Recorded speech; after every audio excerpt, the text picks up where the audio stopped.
Hi. Hi, this is Eisa Davis, and good evening. Welcome to New Songs Now in Your Living Room. This is a series that Rattlestick Playwrights Theater and Rosalind Productions has been doing. And every year, songwriters like us, Shaina, Taub, and I, who you'll be seeing tonight, get to share works that we're in the middle of process on, songs that we'd like to test out with an audience. So it's sort of like it's always been imagined as an intimate salon.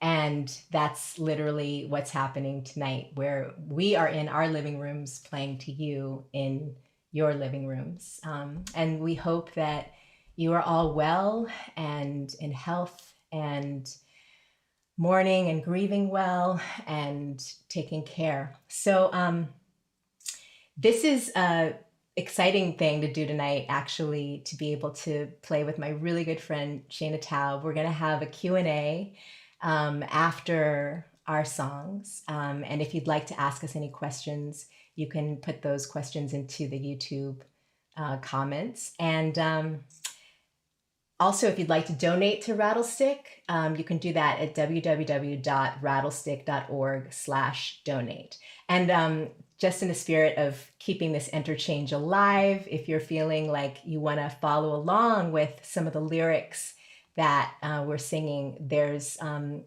to be a little PDF of our lyrics in the the video description on YouTube, so you can check those out. So I hope that you enjoy this evening. And this first song that I'm going to play is called Blank Canvas, and it's from a piece that I've been working on called The Essential Isn't. And it's about that kind of feeling that you have at the beginning of any endeavor where you feel like you might be inadequate to the task or have a bit of imposter syndrome, and how just trusting the motion and feeling your way through can bring out what needs to be said and everything that you need to express. So here we go.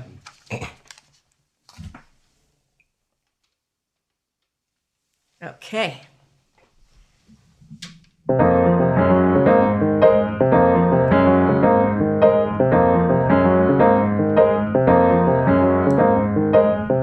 What will I make? I'm no auteur. I'm only me, but I wanna be her. What will I create? This is my creed occur. I don't know, I've only been a voyeur.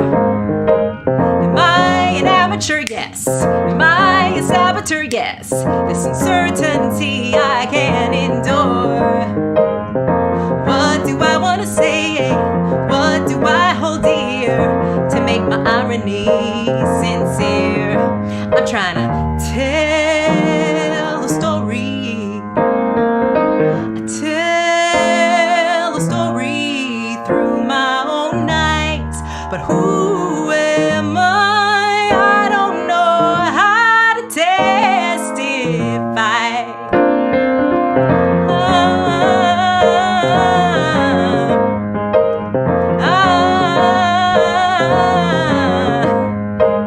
Confess to be a fabulist, true or false, what's the gist?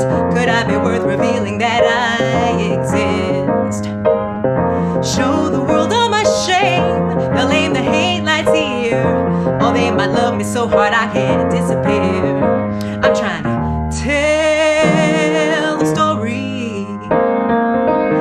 Tell a story. Stop using my alibi. I got to live before I die. I got to live before I die. I got to live before I die.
Hi, Shane. Hello. Thank you. I know, claps. That was the best 4 minutes of my quarantine so far. Was hearing that song I love so much.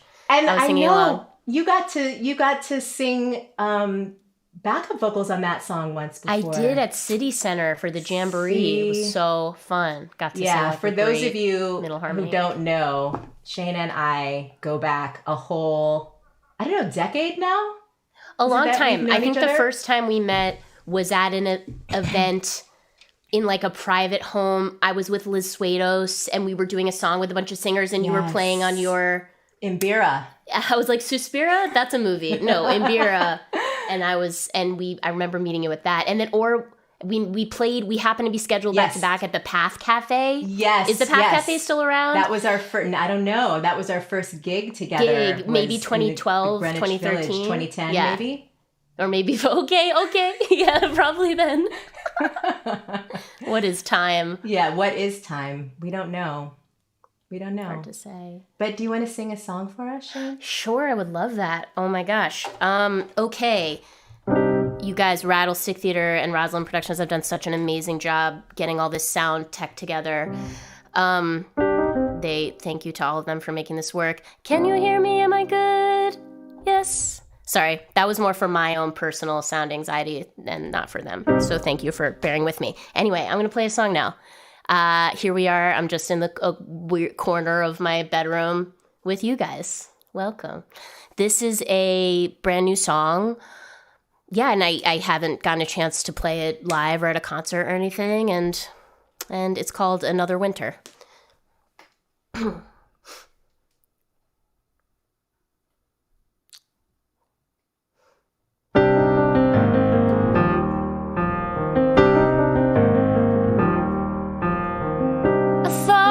This would be the year that finally did me in, when all my daily demons would catch up with me, and the times would grow too tough to live within. But then I rubbed my tired eyes, and to my sublime surprise, I felt the melted snow. And what do you know? I made it through another winter. I made it through another winter. I made it through another winter. I made it through. I made it through another winter. I made it through another winter. I made it through another winter. I made it through. So maybe somehow I'll make it through summer too.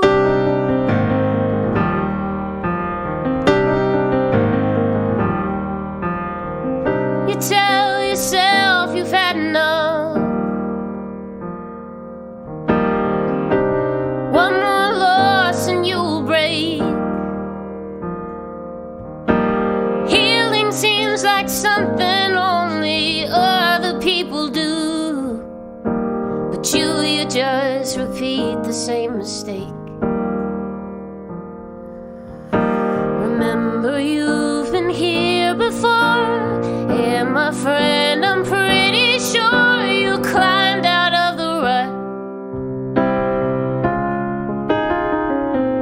And guess what? You made it through another winter. You made it through another winter. You made it through another winter. You made it through. You made it through another winter. You made it through another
want to.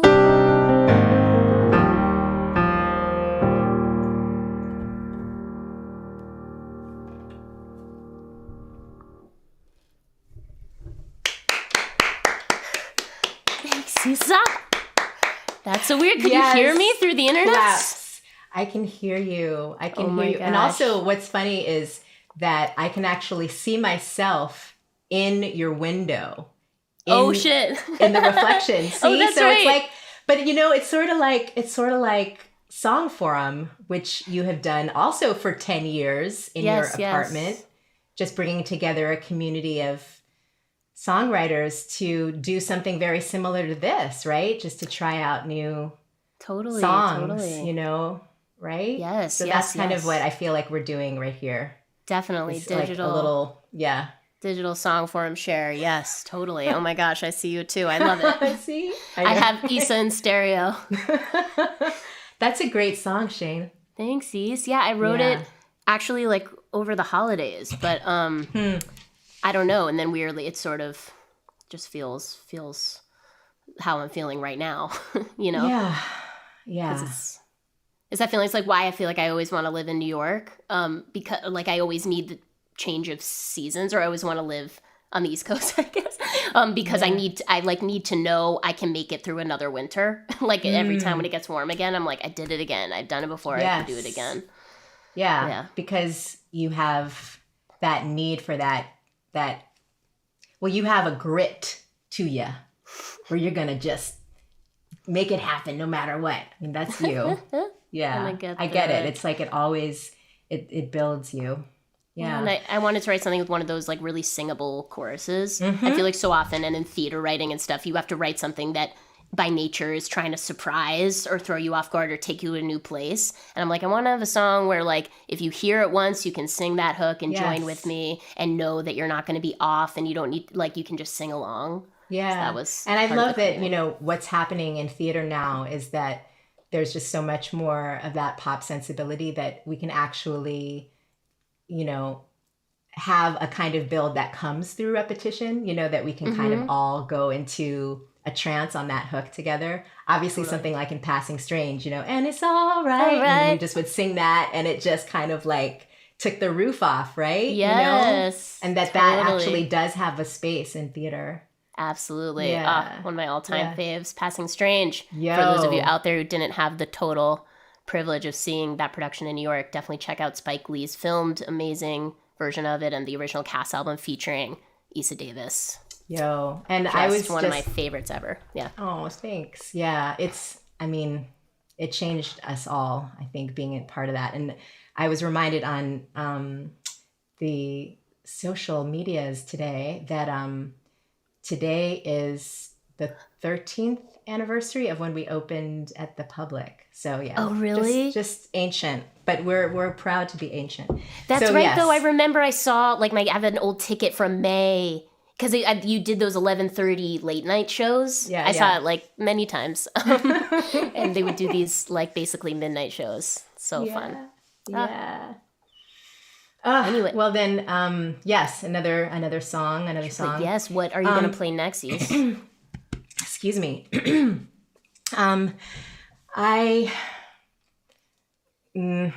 I wish that this weren't a song that I have to play, but I'm just going to say the names: Breonna Taylor, Ahmaud Arbery, and that this is a song that I wrote years ago, and I just can keep changing the lyrics, and it's an attack that we are perpetually under as Black people. So I'll play this song right now for them.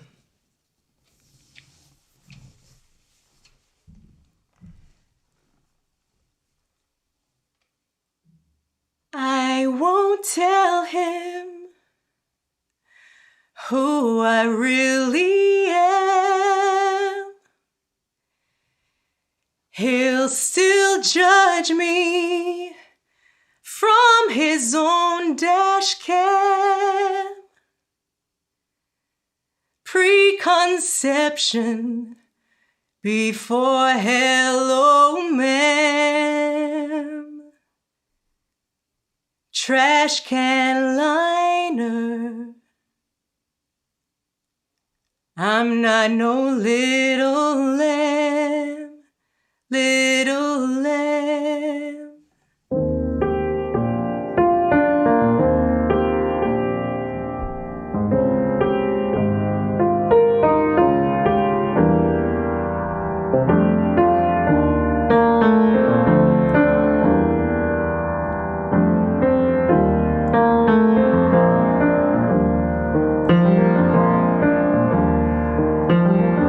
Anybody could be you.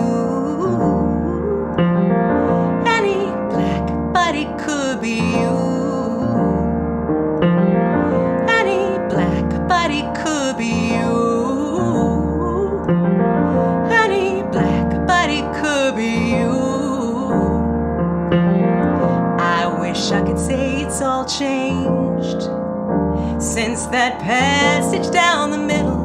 That little passage down the middle. Am I a me or a we? Am I a they or a them? He don't know. He don't know. Do I have a toy or a gun? Am I just out for a run? He don't know. He don't know. He just pulls his fear out on me. He don't know.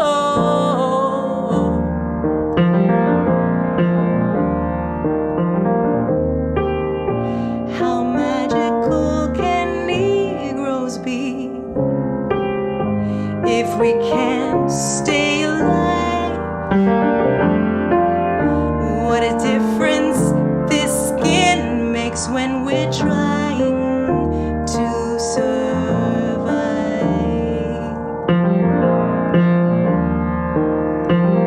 Yeah, another warm, dark body is due. Yeah, mad at themselves and take it out on who?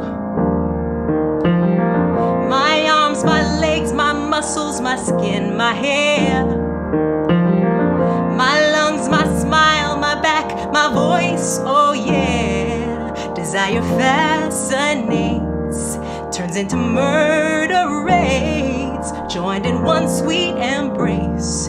Is this what we got born into? Hey, hey. Any black body could be you.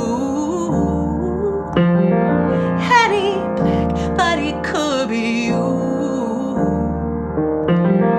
Any black body could be you. Any black body could be you.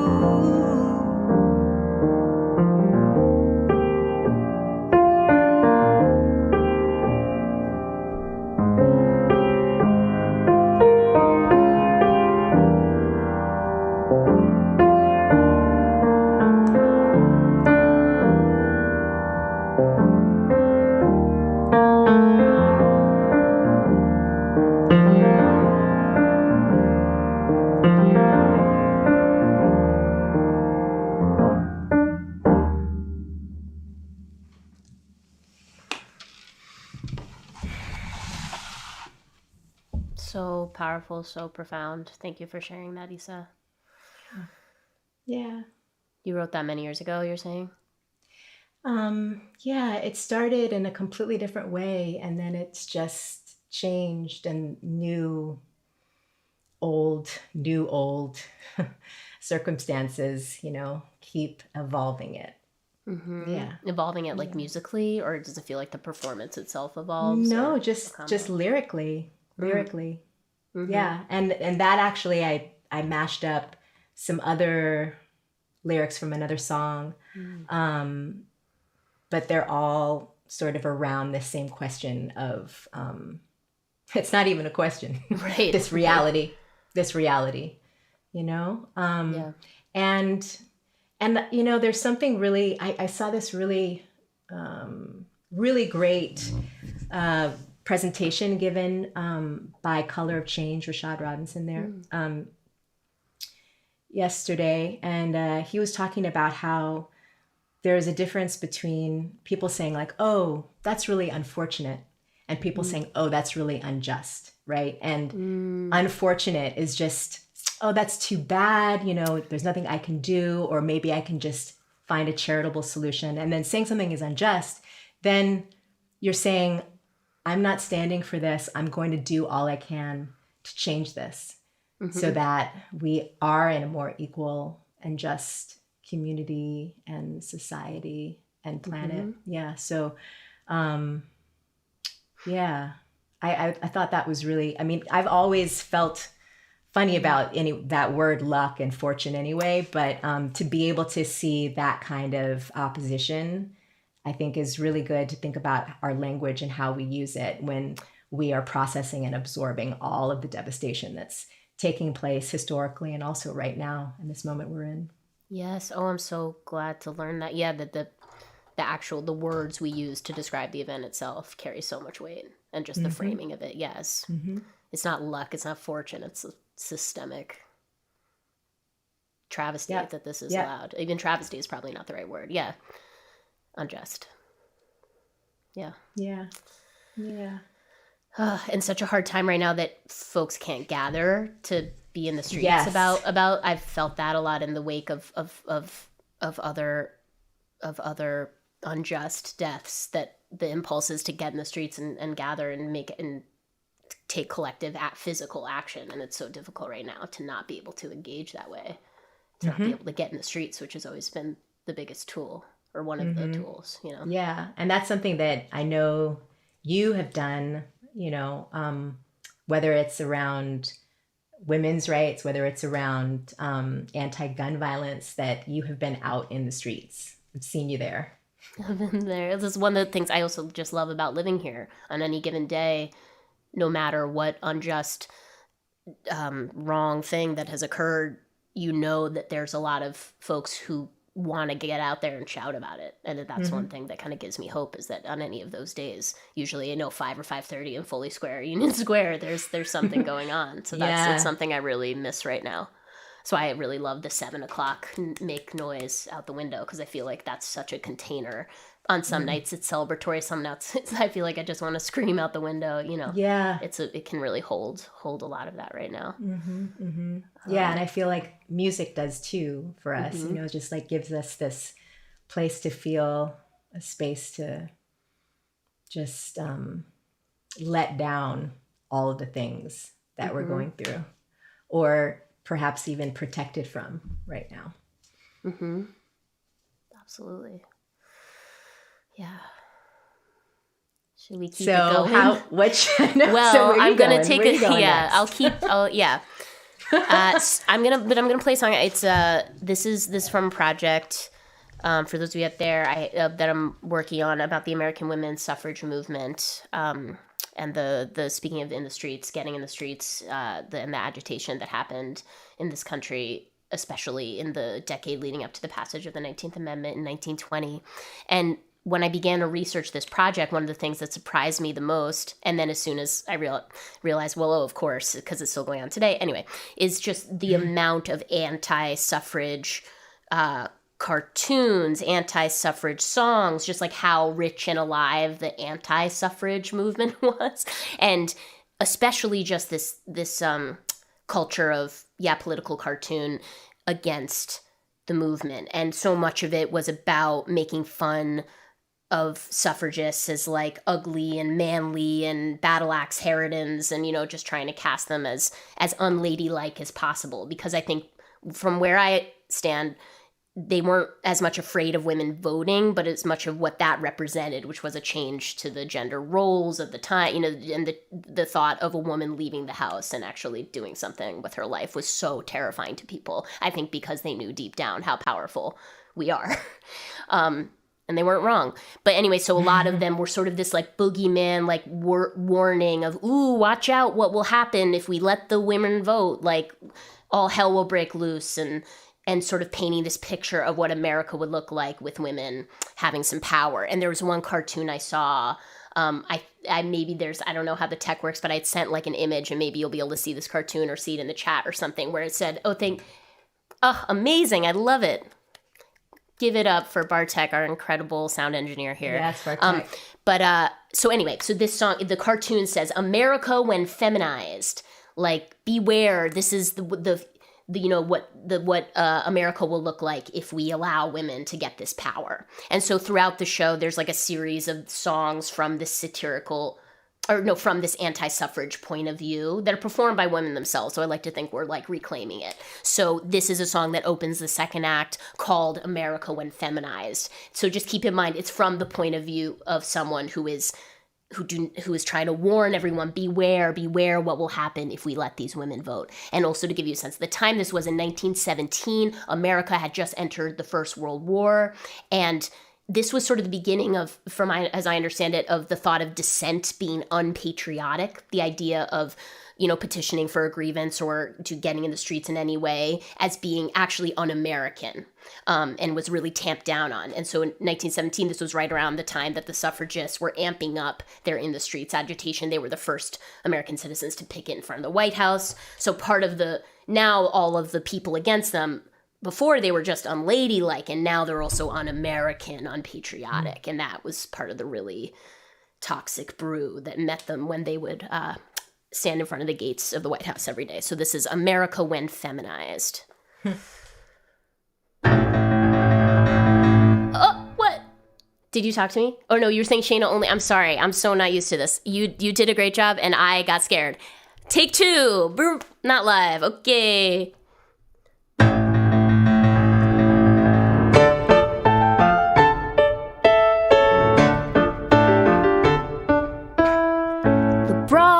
Will grow beards, the sirs will turn to sissies, the hubbies will be homeless, the kids will get no kissies, the family will collapse from being left unsupervised. Yes, that will be America when feminized, America when feminized.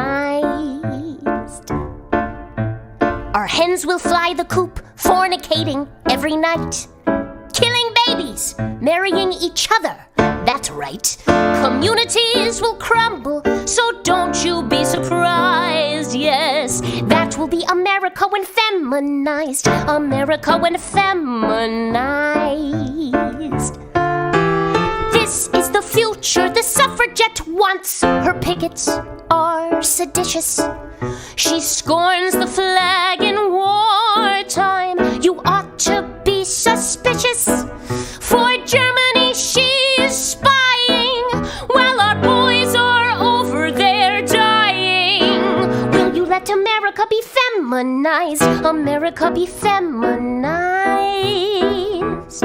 These mangy bitches must be stopped. If you see one, here's what to do. Strap a muzzle on her mouth, go to the police, shut her up in prison, so at last we'll have some peace.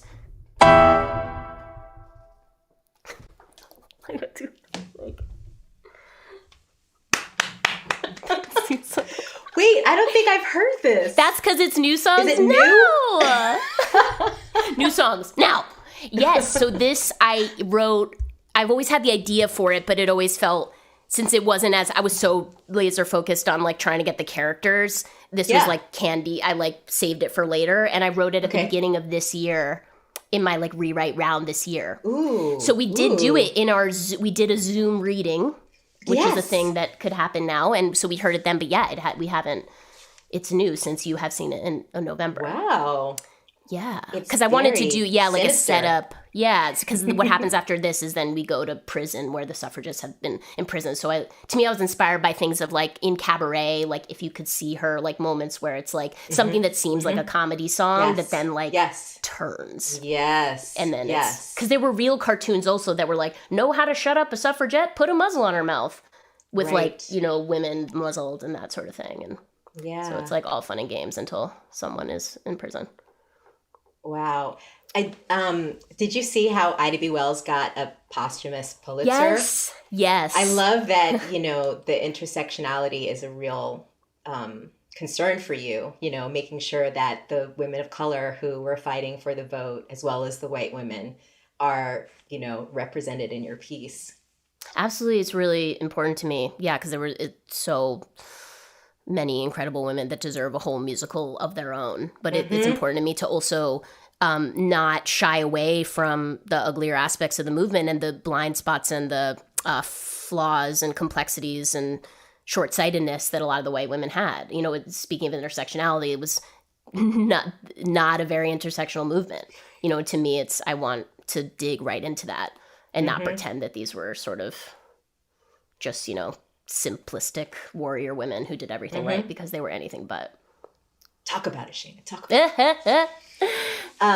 Yay. Okay. Well, then I'm going to sing another song then. I would love it. That's Yes. That's the plan. How is this angle? Because I stood up. So. Oh, it's a good angle. Okay, good. All right. So then this song is going to be with a sort of a demo track. So let me make sure that this is all set up here. And let me just cough. Ooh, back. Okay. This is such a funny thing. I wish I could see all of you. I can't see anyone, but I can see you, Shaina. So thank you. Thank you. Thank you. Okay, so this song is yet another question of responsibility, a question of the choices that we make about who we're going to take care of, when, why. Yeah, okay. Let's start this out.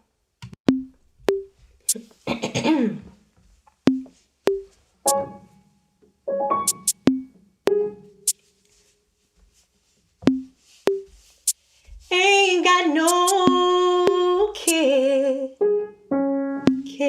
There we go. I'm just babysitting. Ain't got no kid. I'm just babysitting. Neighbor needed a favor. Change his diaper. Hold him when he cries. He'll get on your last nerve, I know. Just be patient. He's my only prize. This life, can you be kind? What makes you decide to help someone?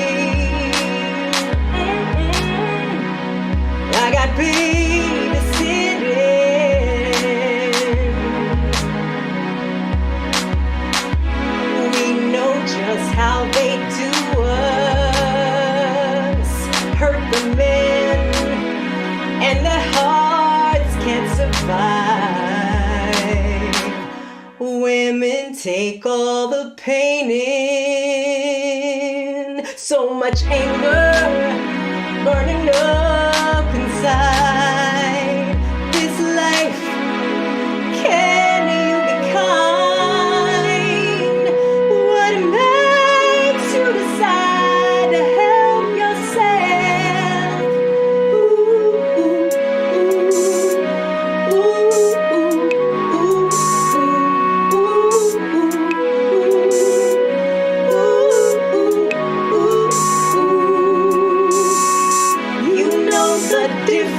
Between fault and responsibility. Somebody was babysitting you when they laid you on their knee. You don't want to grow up even though you're grown. Think it's worth it babysitting this whole world. What's an apostrophe? It's just babysitting.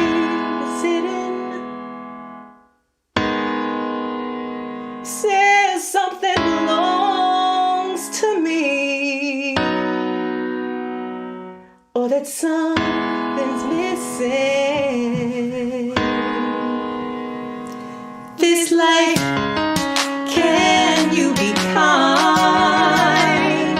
What makes you decide to help the one who needs you? Who needs you? Who needs you?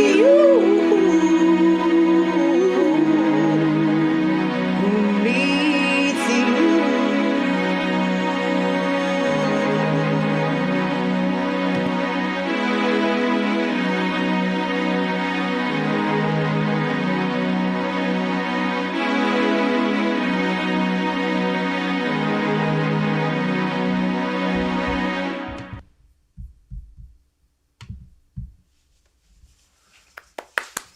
Oh, I love that. Oh my gosh, so amazing. What's that? The apostrophe lyric is so incredible. I hadn't quite gotten nailed on that What's one. an apostrophe? It's just babysitting, says something belongs to me or that something's missing. So You good. caught it. So You good. heard it. I heard it. Did that song start with the beat? Like, did you make a beat first, or did you write it a cappella and then make the beat? That's I think it was an a cappella, but I was just like, I don't know what the setting is for it. And then I just had to make a sort of a demo track for it. And I was like, let me just try to do that on the ye old garage band and see what happens. So I'm gonna see if maybe during this time I'll, like record a little bit more at home and just kind of move away from only being at the piano and seeing what happens if I go a little bit more electronic, which is actually something that I did years ago with a duo I was in called Tinctures, and we had this kind of electronica little situation. And so I think this song kind of is an extension of that. Yes. Yeah. Oh, I would love to hear more of that. Really, I loved how the beat evolved. Yeah. Really cool. Thanks, So good. Should we keep going? I just want to talk Yes. to you. I could just spend the next few hours just doing a live FaceTime for people on YouTube, but we'll keep playing songs. This is another song from my suffrage project, and this is late in the show. So one other thing that surprised me in my research, you would think that there's some iconic photograph of the signing of the 19th Amendment, like some moment with activists gathered around, suffragists gathered around the Secretary of State or whatever, those like bill signings. There's not one. It was sort of signed in the middle of the night. Like the headline from the time is like, no ceremony. Like there just wasn't a moment. And to me, that lack of ceremony sort of represents the anticlimax of the 19th Amendment. While, of course, it was a historic, monumental achievement that, like, make no mistake, took generations of cost from so many women across the entire country. But we all know it wasn't the end of the road by any means. And, of course, it wasn't another 45 years until Black women were enfranchised. And then even decades beyond that, of course, there's still so much voter suppression today. Native American folks didn't get the vote until much later. It goes on. And, of course, the fight for enfranchisement in this country is far from over. And so to me, in this moment that you'd think would be this big celebration, I was sort of interested in exploring that anticlimax, both in the larger historical sense of the fight not being over and also in that immediate moment for the women who were not across the movement, across coalitions and across different organizations, from Ida B. Wells with the Alpha Suffrage Club in Chicago to Mary Church Terrell with the NAACP and with Alice Paul and the National Women's Party and, all the different groups. I said it wrong. NACW was Mary Church Terrell's organization. I got my monikers wrong. But anyway, my point is that it's across the movement. I sort of imagine, like, what was that moment? What would be all the women across the movement sort of like recounting later to a daughter or a friend what happened as soon as the 19th Amendment was passed into law. And this song is called I Wasn't There. All right. Okay.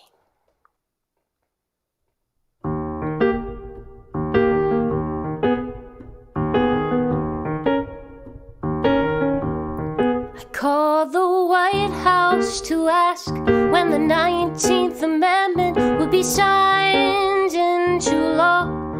I hope to attend the historic occasion so I could believe what I saw.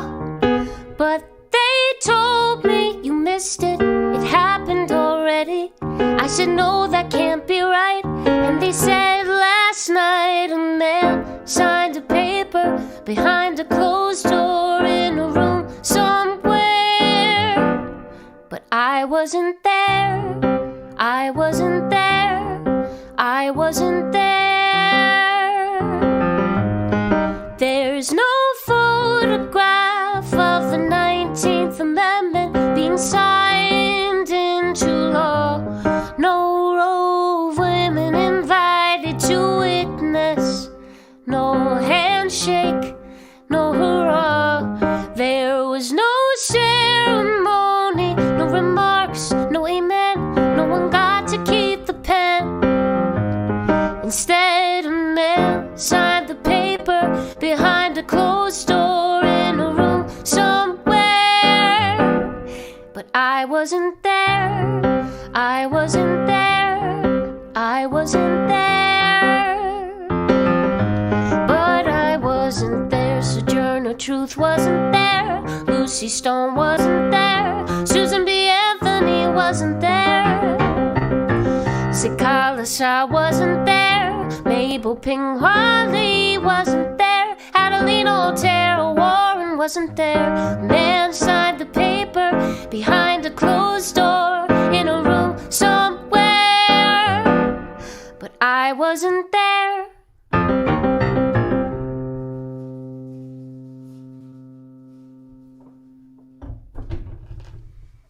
Badass. Okay. We're just getting some in-ear Oh, sorry, what instruction. we're getting? Breaking news. There's a Q&A. Yes. There's a Q&A. Back to you, Shaina. This is coming to me right now. Oh, developing a story. Make sure to ask your questions in the chat, and there will be an opportunity for them to be answered. Yes. We do, yeah. We Our press answer briefing. questions here. I was trying to think of like a press our secretary junket. joke. Yes, our totally. Yeah. Wait, but can I just say I really love that that's a place too for you to bring all of the women who end up being on the margins into the lyrics. You know what I mean? Because we get to see them in the piece, but then this is a place where, you just kind of get to say again, we're marginalized, and we're going to keep this fight going. I know that that's a huge theme of the piece is it's not over. And yeah. And there's more to do. Yeah, there's so many women I want to include in the show, and some get to be full-bodied characters, and then some that I haven't been able to get in. Yeah, this has always been, at least I can include some names. Because I know for me, when I had cast albums as a kid, I would Google every reference, to learn. And so my thought, if this could ever be a cast album that made it into the hands of some young women who could then at least these names, if this is the way they got those names, then great. And if this can be a vessel to get those names, that's my hope. Yes, of it. yes. Well, Zitkala Sa, you hooked me up with her and hipped me to her because I didn't know about her. And then I got that book, American Indian Stories, and read that. Yeah, just so beautiful. And of course, devastating, but also just really beautiful to see her work, and I hadn't heard her name until you. So thank you. Oh, I'm so glad. Yeah. Yes. I hope someone writes a Zitkala Sa musical. There's so much there. Yeah. So yes, please, I guess, ask questions if you have any. And we're going to play another round of songs, one from me and one from Shaina, and then we'll start the Q&A. So this is, what is this song? I was just excited by a lead sheet. Yes. Oh, you, can you see the process in action? Yes, totally. So this is a song that I wrote in February, and I got got to know Toni Morrison through my family. And she, of course, probably knew me better than I knew her because she knew me as a child. And over the last, I would say, 10, 15 years, I got to be closer to her, spend time with her at her house, visiting, talking, going over there for holidays even. And this past summer in 2019, in early August, I was in Oakland for my cousin's wedding. I don't know if he's watching, my cousin Reggie and his wife Ida. I was out there in California, and in the middle of the night, I just woke up and I thought I smelled cigarette smoke, and it actually woke me up. And I was in my mom's house, which, if you know my mother, you would know that cigarette smoke doesn't come anywhere near her because she's so healthy and organic. She would repel anything that toxic, right? So it was that much more shocking to smell cigarette smoke in my mom's house. And then when I woke up in the morning proper, I saw that Toni had died. And she was a longtime smoker, pretty much up until she died. Maybe the last couple of years before she died, she stopped. But I wonder if that was me feeling her passing, was smelling that smoke in the middle of the night. So that's where the song comes from.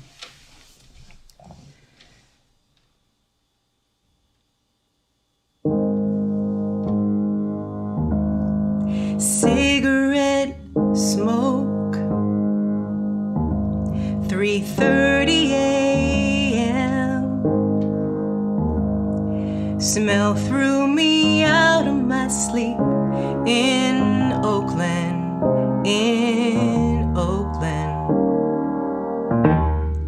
Well, Oakland ain't Brooklyn,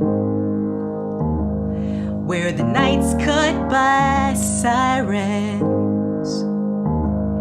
and your neighbors fuck early and loud dog barks, cat howls, everything clangs for more space or more closeness.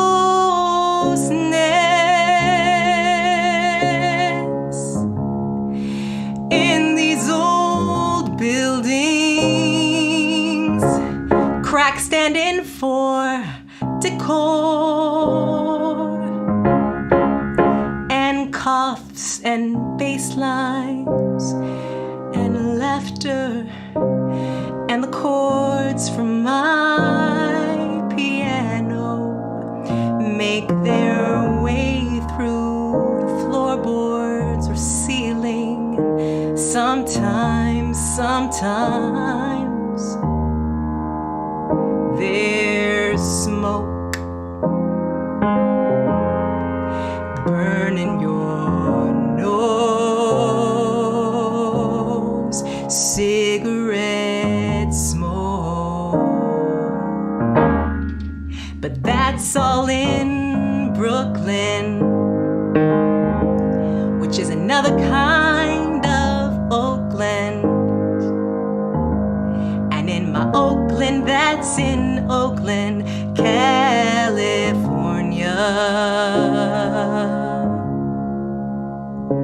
there's a house and some sky, no one's living over my head. You got bay trees and pine, ocean snug in the fog, redwoods dark in the wet, treetops creaking toward light. The hills are rolling with gold and the air smells like plants, dirt, wind, rain, and not people. It's where I'm from, Oakland. It's where I'm from, Oakland. It's where I'm from.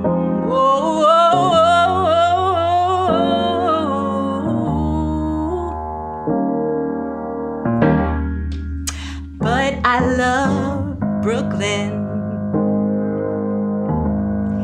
and I actually like people,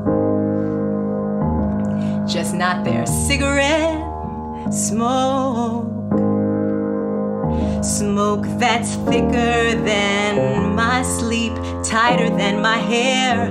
Now I'm suspicious and getting mean.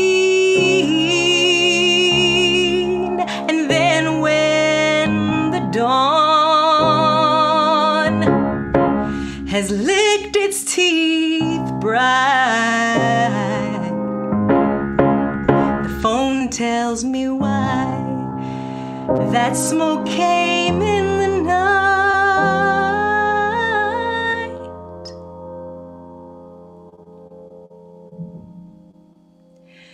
'Cause she who smoked joyfully, when she told me be a mother, I'd advise that, who would wake at 3:30 a.m. to fill her yellow legal pads with the cosmos, with her knowledge and wondrous uncertainty.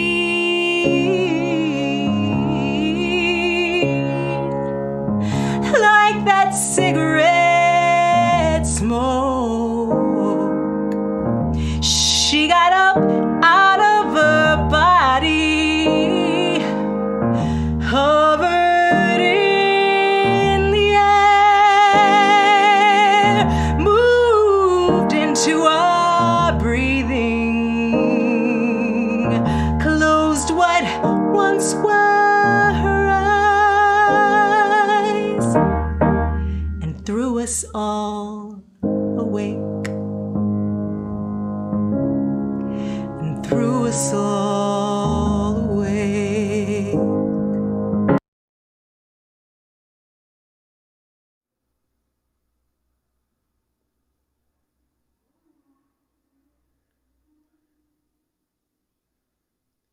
Hello? Can you hear me? Am I back? Eisa. Did you hear the You end heard of the whole song. You Heard got the whole song. Okay, good. It was like on Okay, the good. final chord. Final Okay, chord. good. Okay. But I thought it was a choice. Okay. You Well, got the good. whole song and it was glorious. Oh, good. Oh my good, God, good, it was good. Okay, great. beautiful. Eisa. Thank you. Yes, Oh. much love to Toni Morrison and to her family. Yeah. Thanks. That was a premiere. That's the first time I ever heard that song. Oh yeah, It's that's the first time you've heard gorgeous. it.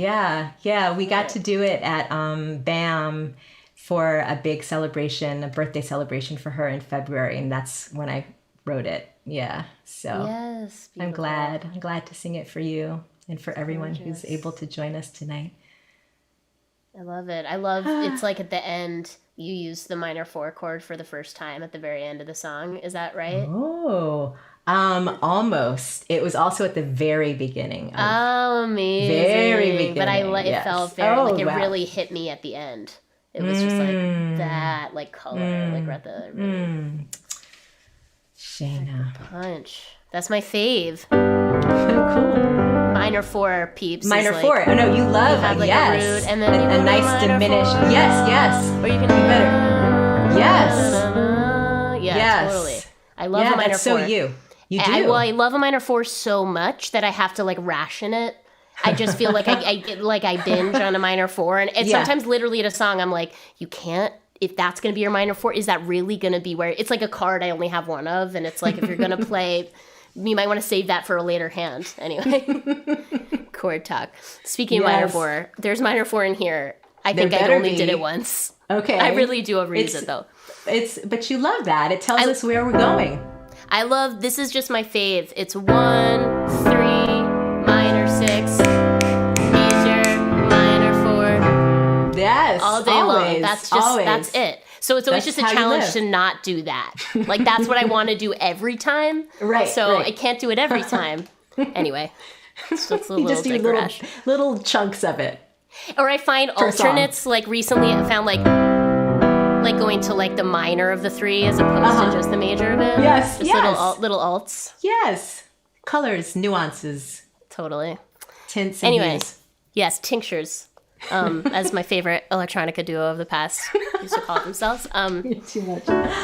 Okay, so I'm going to play one more song from the suffrage project. This is also late in the show. So when the 19th Amendment passed in 1920, Alice Paul, who was a radical young activist who pioneered some of the more, aggressive tactics towards the end of the movement. They're like picketing the White House and going on a hunger strike in prison and all the rest. Anyway, she's the main character in this show.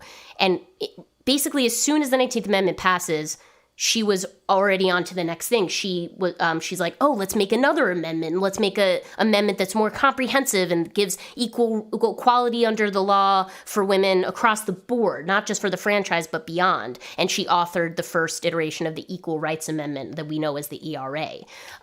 She authored that in 1923. But in the show, my idea is like she comes up with it like pretty much just right on the tail of the 19th Amendment. And her sort of cohort of her comrades, her little squad group, she looks to all of them to continue on with her. But I know we only have so much time. So, different characters aren't going to continue on for whatever reason. But basically, Alice's right-hand person, her sidekick, her true blue bestie throughout all of this has been this young woman named Lucy Burns. Who is also a very real person. And Alice and Lucy have been joined at the hip since grad school, and they met. There's sort of this, in all the research, there's this origin story that is oft told among the movement of like Lucy Burns and Alice Paul met when they were both arrested at a suffrage rally while studying abroad. And they like met in handcuffs and kind of like joined up and realized they were like-minded and never were apart ever since. And so at this moment when Alice is moving on to do the Equal Rights Amendment, and she just sort of takes for granted that Lucy's going to be at her side, Lucy turns to her and sings this song. Because I had this idea that, like, what if that meeting, that the way that they met and the mythology around their friendship, there's actually, sort of another element of it through Lucy's perspective that Alice never quite realized. And so this is Lucy's song. All right.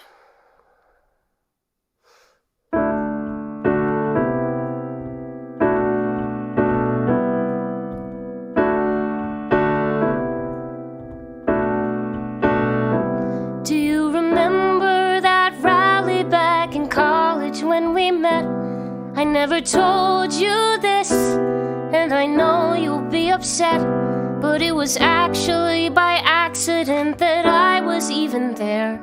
I happened to be headed to the grocery store across the square when you made me stop to hold your banner while you yelled at that cop.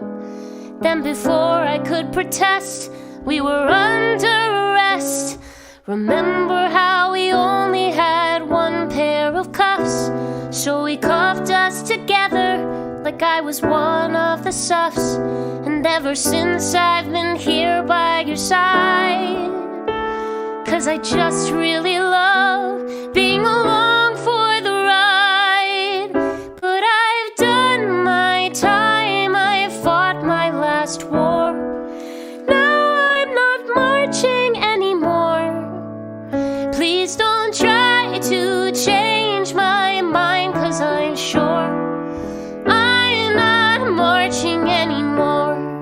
'Cause for the last 10 years we've marched and we've thrived. We've planned and we've screamed. We've starved and survived. We've beat every odd, and my God, look at all that we've won. But I'm tired and sore, I've settled my score. Now I'm not marching anymore. Let the next girl have her world change forever on her way to the store. I'm not marching anymore. I'm moving back home to Brooklyn to find some release. My sister's getting sicker, I've gotta take care of my niece. But I hope you know, even though we haven't, even though you didn't, even when you drove me to my wit's end, the best thing I've ever been is your friend. Sorry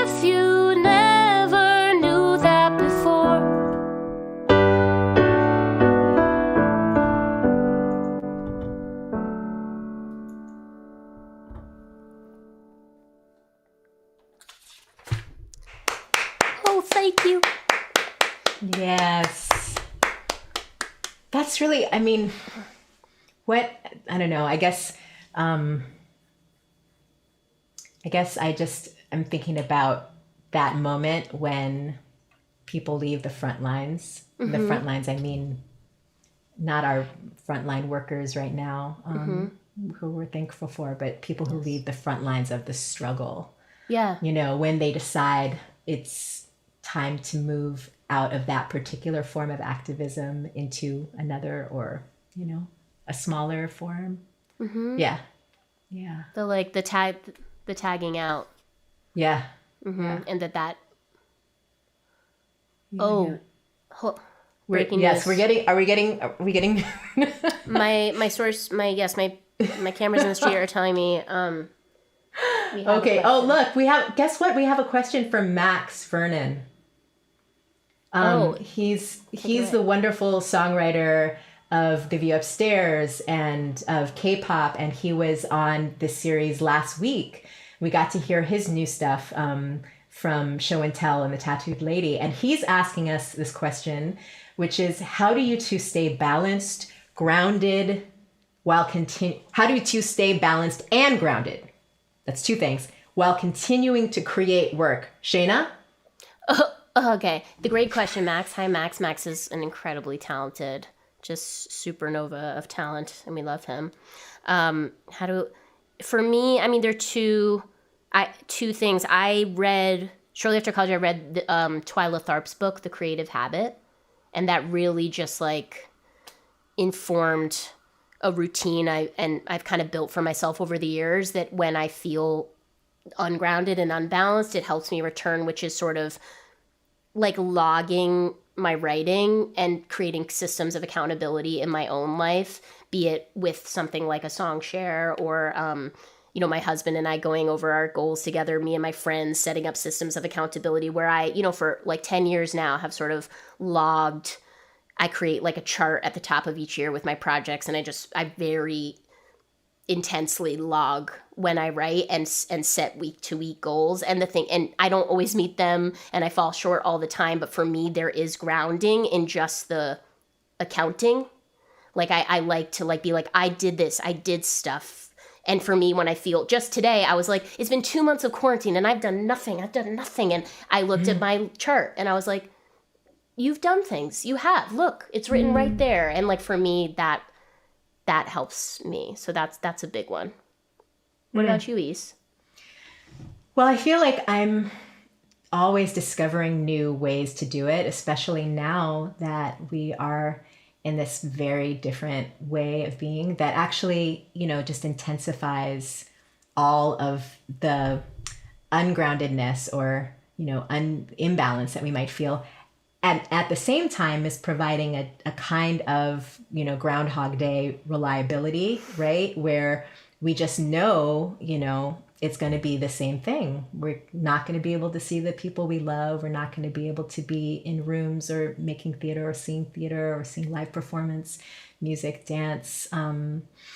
So I think that the balancing and grounding techniques that have been truly coming in handy for me would be just really being in my body and being aware of my thoughts and meditating. So these are things that I've been, like a friend of mine said when we went into our shutdown, just said, we have the tools, we have the tools. We've been preparing for this spiritually for some time. And that, other people that I know have been saying that this is a kind of technique that, our people here since 1619 have perfected, which is we know how to get through the day when we don't have any hope, because we carry that legacy of captivity. It's like, what does someone who is in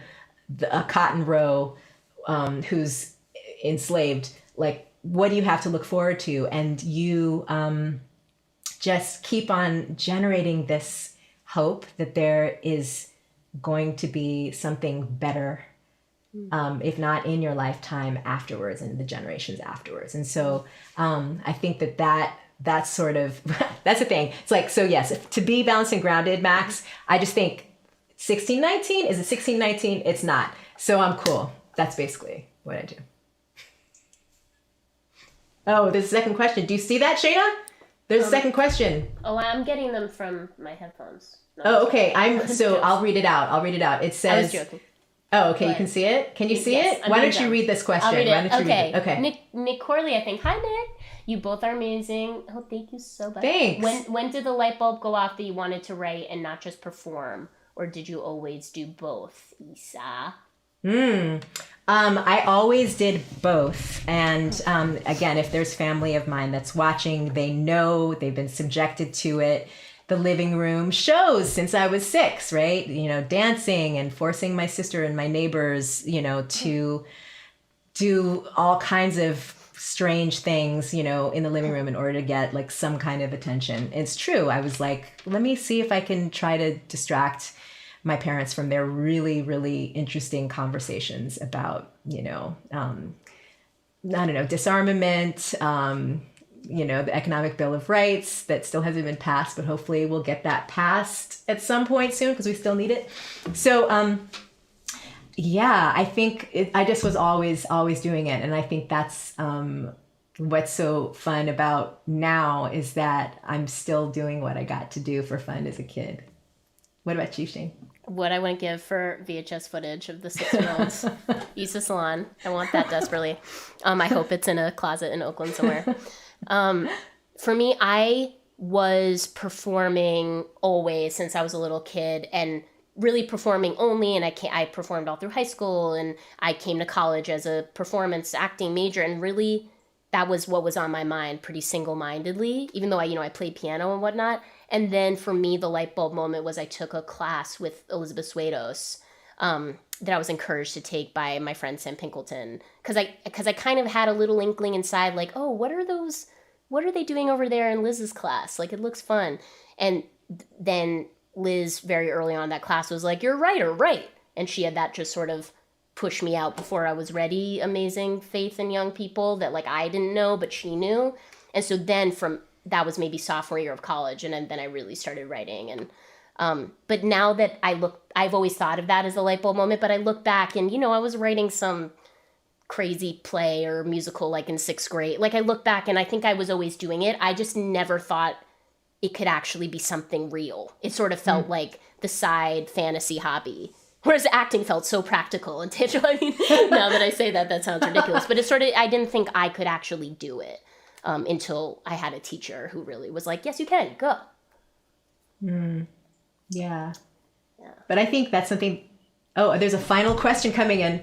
There's a no. All I was going to, I wish you could hear what we're hearing in our ears, but you can't, sadly, out there. We'll continue this.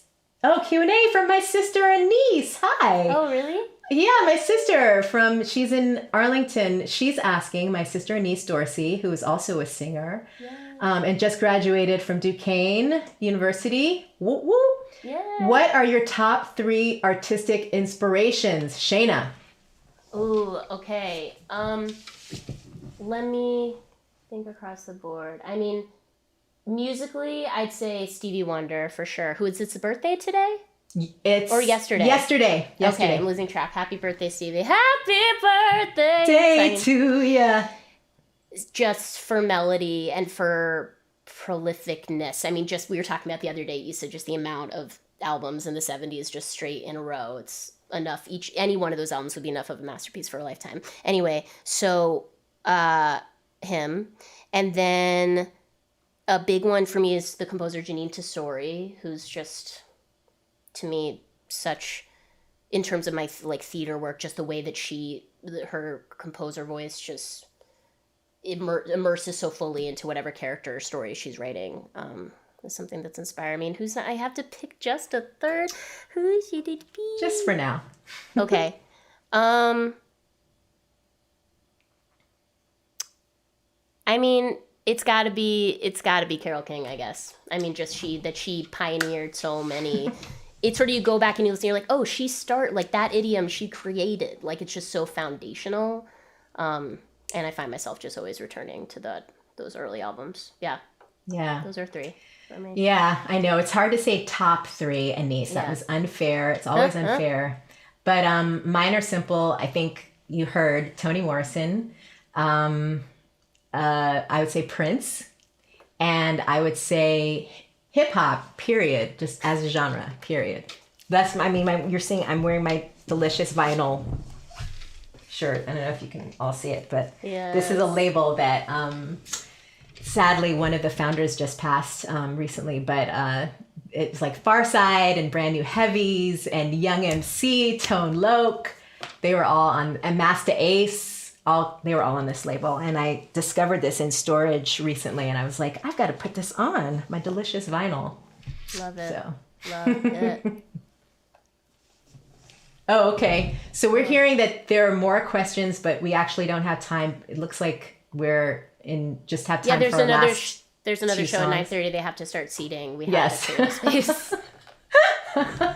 So, yes. So actually, right, I'll just play a song and then I'll throw it over to you and you'll do a song and then the final closing thing. I think that's the way we're going to do it. Okay. Dig it. Thanks for watching us. This has been something. You'll tell us, I guess, what it was because we don't know. Yeah. It's such a challenging form. But I really hope that there's something that we were able to bring to you tonight and that, again, you remain in health and in inspiration. So, okay, I am just going to play this dang song, which Shaina has sung, I think, before. She knows the song. Yeah, these next 2 songs that we're going to play, if she's going to play what I think she's going to play, they're kind of, they're paired like wine and cheese, but they're pretty much more like wine and wine. Anyway, so I'll just sing the song. And again, thank you. And hopefully what do you want? I guess hopefully you'll be able to answer the question in this song. That's what I want to know. All right.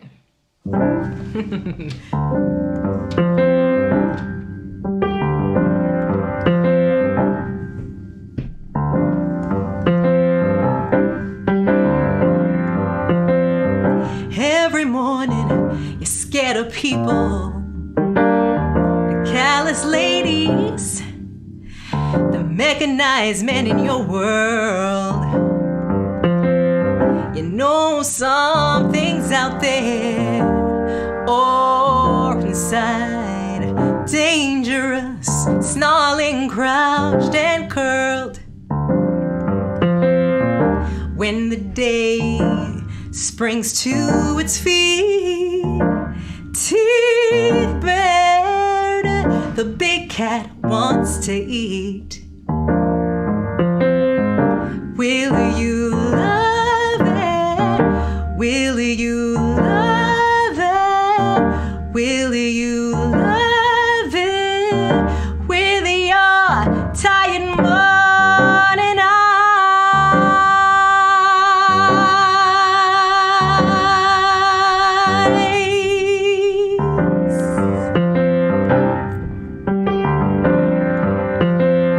They frighten you, all those people. The fingers you keep in gloves,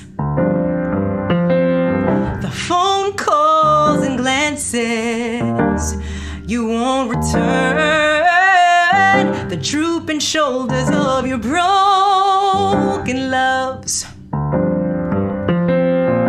When a lover drops to her knees, soul bared, the uncouth repetition of feeling. Will you love her? Will you love him? Will you love each other with your tired morning eyes?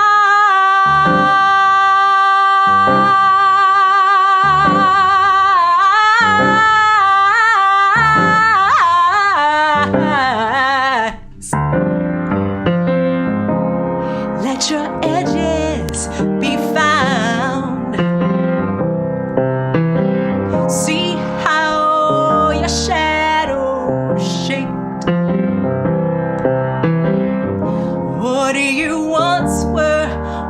hurt you.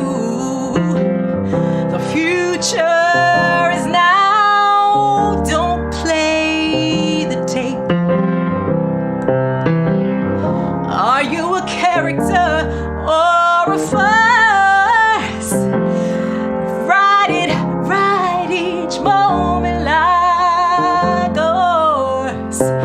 If you're human, find your source. If you're human,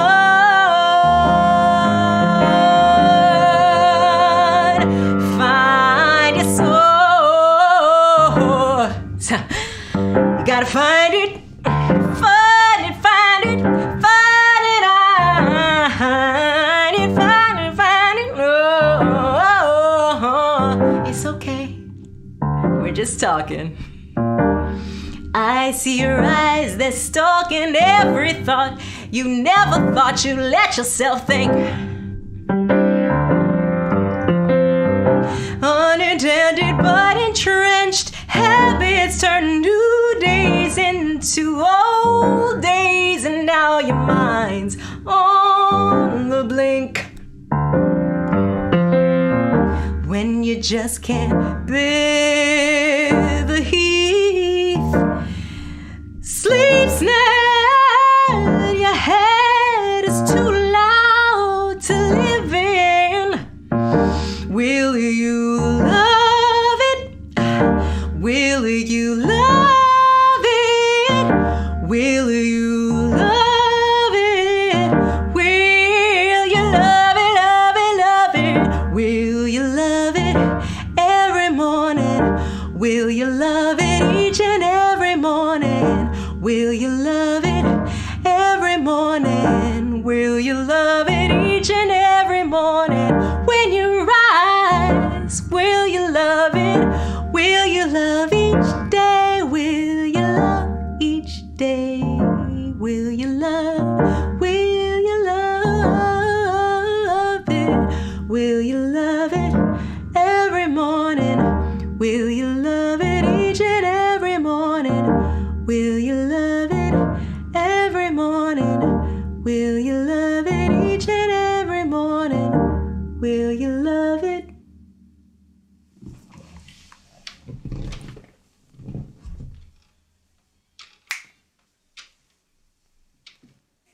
Every morning, will you love it each and every morning? Oh, sorry, I didn't see you there. Hi. I was just singing along to my favorite Eisa Davis song. I don't know, I mean, there's ties, but I love that song so much. This has been so special and interesting and crazy. Thank you so much for tuning in out there, whoever you are. It was so special to share this with you, Eisa. I love you so much. I cherish our friendship, and this was something we'll never forget. I can't wait till we can do it live and in person. And in the meantime, thank you to Rattlestick Theater and Rosalind Productions for putting this together. And if you're able, please try and donate to Rattlestick Theater at rattlestick.org/donate. This is, no secret here. It's going to be really hard for theaters to come back from all this, but of course we want them to, we need them to, and Rattlestick does such important, amazing work and really just supports the artistic community even through this series that they're putting on right now. They're supporting artists, paying artists, and I really just encourage you, if you have the means, to put some money in their coffers for their future when they come back. Rattlestick.org/donate. It's going to be money well spent. And come on back. The series continues next week. Then there's more even beyond that. An incredible lineup. And next week's is with Jamie Floyd and Daniel and Patrick Lazor, the brothers Lazor, as I like to call them. Wonderful music from all those people. Definitely tune in. And until then, yes, be safe, be well. And until we can meet again, I'll leave you with this one song. Thank you to our incredible sound technician, Bartek, for making this unlikely thing occur. It's magic. I don't understand how it's working, but somehow it is. All right. Good evening, everyone. One final song. Eisa, sing along with me, even though, I can see you, I can hear you. All right.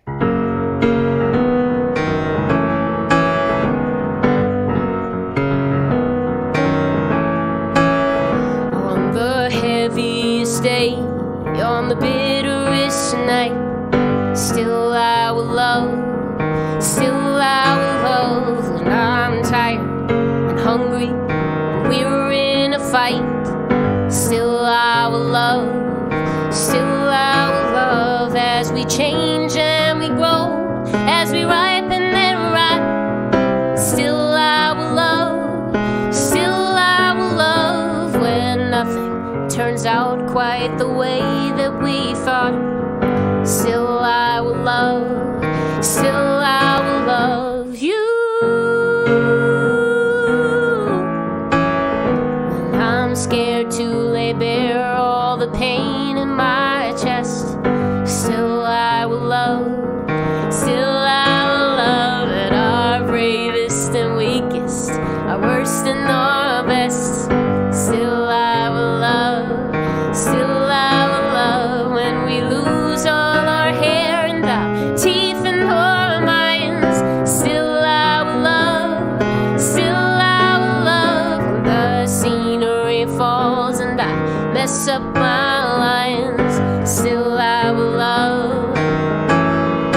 I make a promise, I make a vow, to myself, to you, to everyone right now. When the world tries to tear us apart at the seams, life makes it hard to keep chasing our dreams. When we're messy and weepy and feeble and old, when we don't have a clue what the future will hold. Still I will love. Still I will love. Oh, still I will love. Still I will love you. Still I will love. Still I will love. Still I will love. Love. Still I will love. Still I will love. Still I will love. Still I will love. Still I will love. Still I will love. Still I will love.